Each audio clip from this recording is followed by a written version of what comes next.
태어난 지 한 달, 겨우 한 달 된 아기가 있었다. 이 아이를 주둔 사람은 이 아이를 세상에 데려온 사람이었다. 20대 초반의 한 여성이 있었다. 고등학교를 중퇴하고 식당 아르바이트, 택배 일을 전전하며 가족 생계를 도왔다.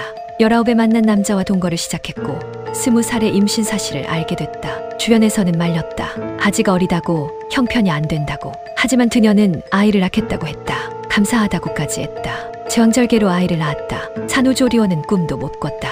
친정에서 닷새 도움받은 게 전부였다. 남편은 오후 4시에 출근해서 다음날 아침 9시에 들어왔다. 주 6일 좁은 원룸에서 형광등 하나 켜놓고 분유 냄새와 아기 울음소리 사이에 그녀 혼자 남겨졌다. 그 시간이 매일 반복됐다. 출산 전부터 우울증이 있었다. 아이를 낳고 나서 더 심해졌다. 잠을 못 자고 출산을 후회하고 자기 자신을 비난했다. 자살 충동까지 느꼈다.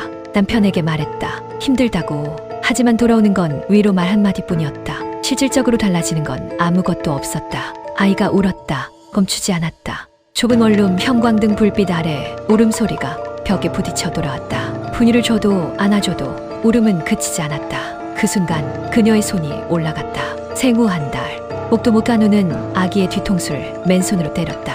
그리고 아기의 몸통을 두 손으로 잡았다. 앞으로 뒤로 흔들었다. 목을 가누지 못하는 아기의 머리가 앞뒤로 꺾였다. 그러고는 아기를 매트리스 위로 떨어뜨렸다. 울음이 달라졌다. 그러다 멈췄다.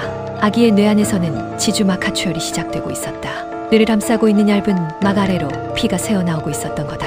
하지만 병원에 가지 않았다. 아기가 축 늘어져 있었는데도 치료를 받게 하지 않았다. 시간이 흘렀다. 적절한 치료를 받았으면 살 수 있었을지도 모른다. 하지만 아기는 그 좁은 원룸 안에서 아무런 도움도 받지 못한 채 방치됐다. 그리고 그 아이는 죽었다.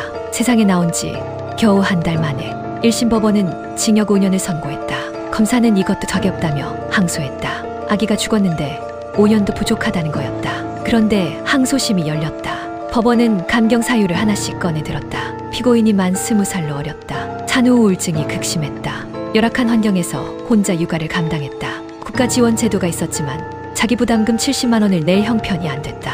학창 시절 생활 기록부를 보니 착한 학생이었다.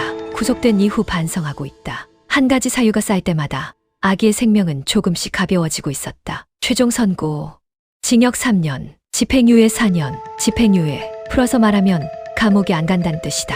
4년 동안 다른 범죄를 저지르지 않으면 징역 3년은 없었던 일이 된다. 아동학대 재범 예방 강의 40시간을 듣고 아동 관련 기관에 5년간 취업을 못하는 것. 그게 전부다. 생후 한 달 된 아기가 맞고 흔들리고 떨어지고 방치돼서 죽었다. 그 아이는 이 세상에서 단 한 번도 제대로 된 보호를 받지 못했다. 태어나서 죽을 때까지 한 달 내내 산후 우울증은 분명 고통스러운 질병이다. 그건 사실이다. 하지만 그 고통의 끝에서 죽은 건 아이였다. 아이의 생명도 분명히 존재했다. 그 무게는 대체 어디로 갔을까? 징역 3년, 집행유예 4년. 이게 한 생명의 무게라면 우리는 이 숫자를 어떻게 받아들여야 하는 걸까? 여러분들은 이 판결이 맞다고 생각하시나요?